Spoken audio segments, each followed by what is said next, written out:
ಈ ವಿಡಿಯೋ ಎಲ್ಲರಿಗೂ ಯೂಸ್ ಆಗುತ್ತೆ ಕೊನೆವರೆಗೂ ನೋಡಿ. ಒಂದು ಜೀವ ಇಲ್ಲದೆ ಇರೋ ವಸ್ತು, ಜೀವ ಇರೋ ಮನುಷ್ಯರನ್ನ ಯಾವ ತರ ತನ್ನ ತಾಳಕ್ಕೆ ತಕ್ಕಾಗೆ ಕುಣಿಸುತ್ತೆ, ಅಂದ್ರೆ ಯಾವ ತರ ಅದು ನಡೆಸ್ಕೊಳ್ಳುತ್ತೆ ಅನ್ನೋದ್ರ ಬಗ್ಗೆ ನಾನು ಈ ವಿಡಿಯೋದಲ್ಲಿ ಹೇಳ್ತಿದ್ದೀನಿ. ಈ ಸಮಾಜದಲ್ಲಿ ಒಬ್ಬ ಮನುಷ್ಯ ಎಷ್ಟು ಸಂಪಾದನೆ ಮಾಡ್ತಿದ್ದಾನೆ ಅನ್ನೋದ್ರ ಮೇಲೆ ಅವನ ಮರ್ಯಾದೆ ಆಗ್ಲಿ, ಅವನ ಬೆಲೆ ಆಗ್ಲಿ ನಿಂತಿರುತ್ತೆ. ನೀವ್ ಎಷ್ಟು ಸಂಪಾದನೆ ಮಾಡ್ತೀರಾ ಅನ್ನೋದ್ರ ಮೇಲೆ ನಿಮ್ಮ ಸಕ್ಸಸ್‌ನ ಕೂಡ ಈ ಸಮಾಜ ಅಳೆಯುತ್ತೆ. ಈ ಪ್ರಪಂಚದ ಮೇಲೆ ಒಬ್ಬ ಮನುಷ್ಯ ಹುಟ್ಬೇಕಂದ್ರು, ಚೆನ್ನಾಗ್ ಬದುಕ್ಬೇಕಂದ್ರು, ಲಾಸ್ಟ್‌ಗೆ ಸತ್ರೆ ಉಳೋದಕ್ಕೂನು ನಮಿಗೆ ಈ ದುಡ್ಡು ತುಂಬಾ ಅವಶ್ಯಕತೆ ಇದೆ. ದುಡ್ಡಿಂದ ಎಷ್ಟೋ ಹೊಸ ಸಂಬಂಧಗಳು ಬರ್ತವೆ, ಹಳೆ ಸಂಬಂಧಗಳು ಹೋಗ್ತವೆ. ನಮ್ ಹೊಟ್ಟೆ ತುಂಬೇಕಂದ್ರು, ನಾವ್ ಅಂದ್ಕೊಂಡಿದ್ ಕೆಲ್ಸ ಆಗ್ಬೇಕಂದ್ರು ದುಡ್ಡೇ ಬೇಕು. ದುಡ್ಡಿಲ್ಲ ಅಂದ್ರೆ ಈ ಪ್ರಪಂಚದಲ್ಲಿ ಯಾವ ಕೆಲ್ಸನೂ ಮುಂದಕ್ ಹೋಗಲ್ಲ. ಇಷ್ಟು ಅತ್ಯವಶ್ಯಕವಾಗಿರುವಂತ ದುಡ್ಡ್‌ನ ಒಬ್ಬ ವ್ಯಕ್ತಿ ಯಾವ್ ತರ ಸಂಪಾದನೆ ಮಾಡ್ತಾನಾ ಇಲ್ವಾ ಅನ್ನೋದು ಅವನ ಮೈಂಡ್‌ಸೆಟ್ ಮೇಲೆ ಡಿಸೈಡ್ ಆಗಿರುತ್ತೆ. ಒಬ್ಬ ಪೂರ್ ಮೈಂಡ್‌ಸೆಟ್ ಇರೋ ಬಡವನಿಗೆ ಆಕಸ್ಮಿಕವಾಗಿ ಅಥವಾ ಅನ್‌ಎಕ್ಸ್‌ಪೆಕ್ಟೆಡ್ ಆಗಿ ಲಾಟ್ರಿನೋ ಅಥವಾ ಲಕ್ಕಿಯಿಂದನೋ ₹1,00,00,000 ಬಂದ್ರೂನು ಅವನ ಮೈಂಡ್‌ಸೆಟ್ ಇಂದ, ಅವನ ಹ್ಯಾಬಿಟ್ಸ್ ಇಂದ, ಅವ್ನ್ ಮಾಡೋ ಕೆಲ್ಸಗಳಿಂದ ಮತ್ತೆ ಬಡವನಾಗ್ತಾನೆ. ಒಂದೊಂದ್ಸಲ ಒಬ್ಬ ಶ್ರೀಮಂತ ವ್ಯಕ್ತಿ ಫುಲ್ ಲಾಸ್ ಆಗಿ ಬೀದಿಗ್ ಬಂದ್ರೂ ಸಹ ಅವನಿಗಿರೋ ಮೈಂಡ್‌ಸೆಟ್ ಇಂದ ಅವನು ಮತ್ತೆ ಶ್ರೀಮಂತ ಆಗಕ್ಕೆ ಟ್ರೈ ಮಾಡ್ತಾನೆ. ಯಾಕಂದ್ರೆ ಅವನಿಗೆ ಗೊತ್ತು ದುಡ್ಡನ್ನ ಹೆಂಗ್ ಸಂಪಾದನೆ ಮಾಡ್ಬೇಕು, ದುಡ್ಡನ್ನ ಹೆಂಗ್ ದುಡಿಸ್ಬೇಕು, ಅದನ್ನ ಹೆಂಗ್ ಉಪಯೋಗಿಸ್ಬೇಕು ಅನ್ನೋದು ಅವನು ಕರೆಕ್ಟ್ ಆಗಿ ತಿಳ್ಕೊಂಡಿರ್ತಾನೆ, ರಿಚ್ ಮೈಂಡ್‌ಸೆಟ್ ಇರೋನು. ಈಗ ನಾವು ಒಬ್ಬ ಬಡವ ದುಡ್ಡಿನ ವಿಷಯದಲ್ಲಿ ಯಾವ್ಯಾವ ತಪ್ಪುಗಳನ್ನ ಮಾಡ್ತಾನೆ, ಅದೇ ಒಬ್ಬ ಶ್ರೀಮಂತ ಅದೇ ದುಡ್ಡಿನ ವಿಷಯದಲ್ಲಿ ಯಾವ ತರ ಜಾಗೃತಿಗಳನ್ನ ತಗೊಳ್ತಾನೆ, ಮತ್ತೆ ಆ ಬಡವನ ಮೈಂಡ್‌ಸೆಟ್ ಹೇಗಿರುತ್ತೆ, ಶ್ರೀಮಂತನ ಮೈಂಡ್‌ಸೆಟ್ ಹೇಗಿರುತ್ತೆ, ಈ ಪ್ರಪಂಚದಲ್ಲಿ ಶ್ರೀಮಂತರು ಯಾಕೆ ಶ್ರೀಮಂತರೇ ಆಗಿರ್ತಾ ಇದ್ದಾರೆ, ಬಡವರು ಯಾಕೆ ಬಡವರೇ ಆಗಿ ಉಳಿತಿದ್ದಾರೆ, ಇದಕ್ಕೇನ್ ಕಾರಣ ಅನ್ನೋದನ್ನ ತಿಳ್ಕೊಳ್ಳೋಣ. ಪೂರ್ ಮೈಂಡ್‌ಸೆಟ್ ಇರೋ ಜನಗಳು ದುಡ್ಡನ್ನ ನೋಡೋ ರೀತಿನೇ ಬೇರೆ ಇರುತ್ತೆ. ಅವ್ರು ನೋಡೋದೇ ಒಂಥರ ಡಿಫ್ರೆಂಟ್ ಆಗಿ. ದುಡ್ಡಿದ್ರೆ ಕೆಟ್ಟವರಾಗ್ಬಿಡ್ತಾರೆ, ಹಂಗೆ ಹಿಂಗೆ ಅಂತ. ಮತ್ತೆ ಈ ಸಮಾಜದಲ್ಲೂ ಅಷ್ಟೇ. ದುಡ್ಡಿದ್ರೆ ಅವ್ರನ್ನ ನೋಡೋ ರೀತಿನೇ ಒಂಥರ ಇರುತ್ತೆ. ಓದೋ ವಿದ್ಯೆಯಲ್ಲೇ ಆಗ್ಲಿ, ನೋಡೋ ಟಿವಿಯಲ್ಲೇ ಆಗ್ಲಿ ದುಡ್ಡನ್ನ ಒಂದು ವಿಲನ್ ತರ ತೋರಿಸ್ತಾರೆ. ದುಡ್ಡಿದ್ರೆ ಮನುಷ್ಯ ಕೆಟ್ಟವನಾಗ್ಬಿಡ್ತಾನೆ ಅಂತ ಹೇಳ್ತಾರೆ. ಆದ್ರೆ ದುಡ್ಡು ಯಾರನ್ನು ಕೆಟ್ಟವನಾಗಿ ಅಥವಾ ಒಳ್ಳೆಯವನಾಗಿ ಮಾಡಲ್ಲ. ನಾವು ಒಳ್ಳೆಯವರಾಗ್ಬೇಕಾ, ಕೆಟ್ಟವರಾಗ್ಬೇಕಾ ಅನ್ನೋದು ನಮ್ಮ ಮೇಲೆ ಡಿಪೆಂಡ್ ಆಗಿರುತ್ತೆ. ಅದು ನಮ್ಮ ವ್ಯಕ್ತಿತ್ವದ ಮೇಲೆ ಇರುತ್ತೆ. ನಿಜವಾಗ್ಲೂ ದುಡ್ಡು ವ್ಯಕ್ತಿನ ಕೆಟ್ಟವನಾಗಿ ಮಾಡುತ್ತೆ ಅನ್ನೋ ಆಗಿದ್ರೆ ದೊಡ್ಡ ದೊಡ್ಡ ಬಿಸ್ನೆಸ್ ಮಾಡೋರು ಕೋಟಿ ಕೋಟಿ ದಾನ ಮಾಡ್ತಿರ್ಲಿಲ್ಲ. For example Ratan Tata, Bill Gates ಹೀಗೆ ತುಂಬಾ ಜನ ದುಡ್ಡಿರೋರು ತುಂಬಾ ದಾನ ಮಾಡ್ತಾರೆ. ಅವರೆಲ್ಲ ದುಡ್ಡಿದ್ದ ಮಾತ್ರಕ್ಕೆ ಕೆಟ್ಟವರಲ್ಲ ಅಲ್ವಾ?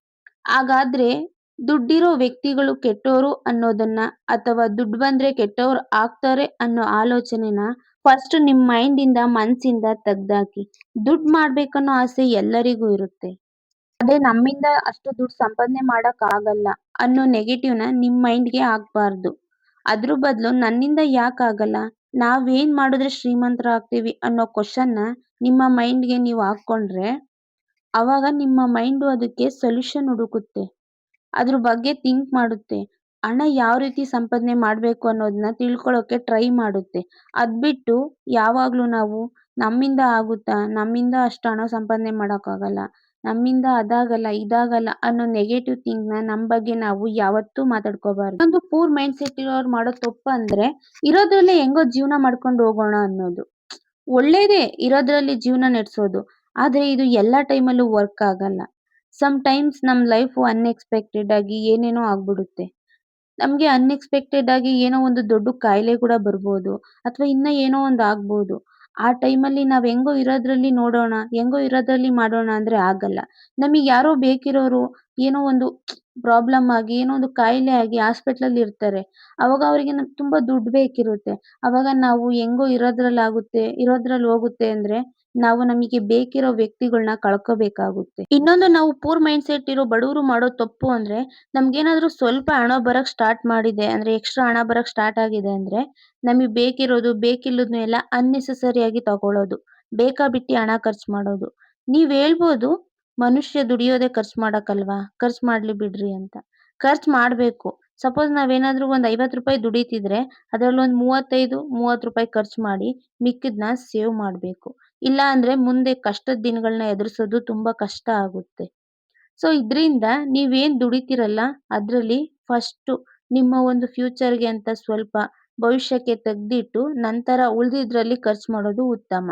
ಇಲ್ಲಿ ಇನ್ನೊಂದ್ ಪಾಯಿಂಟ್ ಇದೆ. ನೀವು ಬರೀ ಸೇವ್ ಮಾಡಿದ್ರೆ ನಿಮ್ಮ ದುಡ್ಡಿಗೆ ಏನು ಯೂಸ್ ಇಲ್ಲ. ನೀವು ಸೇವ್ ಮಾಡ್ತಿರಲ್ಲ ಆ ಹಣನ ಎಲ್ಲಾದ್ರೂ ಇನ್ವೆಸ್ಟ್ ಮಾಡಬೇಕು.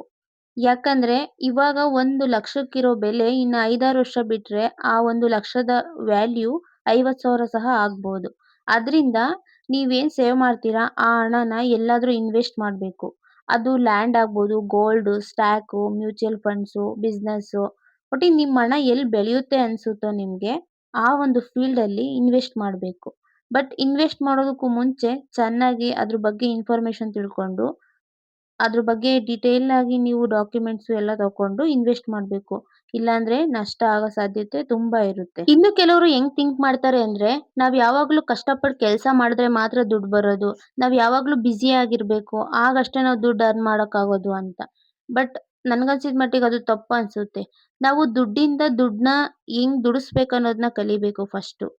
ದುಡ್ಡ ದುಡ್ಡಿಂದ ದುಡ್ಡನ್ನ ದುಡಿಯೋ ಮಾರ್ಗಗಳನ್ನ ಹುಡುಕ್ಬೇಕು. ಅದ್ರಲ್ಲಿ ಒಂದ್ ಎಕ್ಸಾಂಪಲ್ ಅಂದ್ರೆ ಯೂಟ್ಯೂಬ್ ಆಗ್ಬೋದು. ಯೂಟ್ಯೂಬಲ್ಲಿ ನಾವು ಒಂದ್ಸಲ ವಿಡಿಯೋ ಮಾಡಿ ಅಪ್ಲೋಡ್ ಮಾಡಿದೀವಿ ಅಂದ್ರೆ ವ್ಯೂವರ್ಸ್, ಆಡಿಯನ್ಸ್ ಯಾವಾಗ ನಮ್ಮ ವಿಡಿಯೋನ ನೋಡ್ತಾರೆ ಅವಾಗೆಲ್ಲ ನಮ್ಮ ಒಂದು ಅಕೌಂಟ್‌ಗೆ ದುಡ್ಡು ಬರುತ್ತೆ. ಇದನ್ನ ಪ್ಯಾಸಿವ್ ಇನ್ಕಮ್ ಅಂತಾರೆ. ಪ್ಯಾಸಿವ್ ಇನ್ಕಮ್ ಅಂದ್ರೆ ನಾವು ಒಂದ್ಸಲ ಮಾಡಿರೋ ಕೆಲ್ಸಕ್ಕೆ ಅಥವಾ ಒಂದ್ಸಲಿ ಮಾಡೋ ಕೆಲ್ಸಕ್ಕೆ ಅದು ಜೀವನ ಪರ್ಯಂತ ನಮಗೆ ಹಣ ನಾವು ಕೆಲಸ ಮಾಡಿಲ್ಲ ಅಂದ್ರೂನು ನಮಗೆ ದುಡ್ಡು ಬರ್ತಾ ಇರೋದು. ಮತ್ತೆ ಮನಿನ ನೀವು ಇಂಟ್ರೆಸ್ಟ್‌ಗೆ ಕೊಡ್ಬೋದು, ಬಡ್ಡಿ ತರ ಕೊಡ್ಬೋದು. ಅದು ಕೂಡ ಒಂದು ಪ್ಯಾಸಿವ್ ಇನ್ಕಮ್ ಆಗುತ್ತೆ. ಈ ರೀತಿ ನಾವು ದುಡ್ಡನ್ನ ಯಾವ ತರ ದುಡಿಸ್ಬೇಕು ಅನ್ನೋ ಒಂದು ಮಾರ್ಗಗಳನ್ನ ಹುಡುಕೋಬೇಕು. ಹಣದಿಂದ ಆನಂದ, ಖುಷಿ, ಹ್ಯಾಪಿನೆಸ್ ಕೊಂಡ್ಕೊಳ್ಳೋಕ್ ಆಗಲ್ಲ. ಆದ್ರೆ ಖುಷಿ ಕೊಡೋ ಪ್ರತಿಯೊಂದು ವಸ್ತುಗಳ ಹಿಂದೆನೂ ಹಣ ಇರುತ್ತೆ. This is the power of money. Suppose ನೋಡಿ, ಒಬ್ಬ ಗ್ರಾಜ್ಯುಯೇಟ್ ಅಥವಾ ಅಂದ್ರೆ ಎಜುಕೇಶನ್ ಮುಗಿಸಿರೋ ಒಬ್ಬ ಹುಡುಗ ಮನೇಲಿ ಏನಾದ್ರು ಕೆಲ್ಸಕ್ಕೆ ಹೋಗ್ದಂಗೆ ದುಡ್ಡು ಅರ್ನ್ ಮಾಡ್ದಂಗೆ ಮನೇಲಿದ್ದಾನೆ ಅಂದ್ರೆ ಅವನ ಮನೆಯವರೇ ಆಗ್ಲಿ, ಹೊರಗಳವರೇ ಆಗ್ಲಿ ಅವನ್ನ ಟ್ರೀಟ್ ಮಾಡೋ ರೀತಿನೇ ಬೇರೆ ಇರುತ್ತೆ. ಅದೇ ಅವ್ರನ್ನೇನಾದ್ರು ಚೆನ್ನಾಗಿ ಅರ್ನ್ ಮಾಡ್ತಿದ್ರೆ, ಅವ್ನು ಚೆನ್ನಾಗಿ ಸಂಪಾದನೆ ಮಾಡ್ತಿದ್ರೆ, ಅದೇ ಸಮಾಜ, ಅದೇ ಮನೆಯವರು ಅವನಿಗೆ ಕೊಡೋ ಬೆಲೆ, ಅವ್ರು ಟ್ರೀಟ್ ಮಾಡೋ ರೀತಿ ಚೇಂಜ್ ಇರುತ್ತೆ. ನನ್ನ ಪರ್ಸನಲ್ ಎಕ್ಸ್ಪೀರಿಯನ್ಸ್, ದುಡ್ಡಿದ್ರೆ ದುನಿಯಾ. ದುಡ್ಡು ಅರ್ನ್ ಮಾಡ್ಬೇಕು.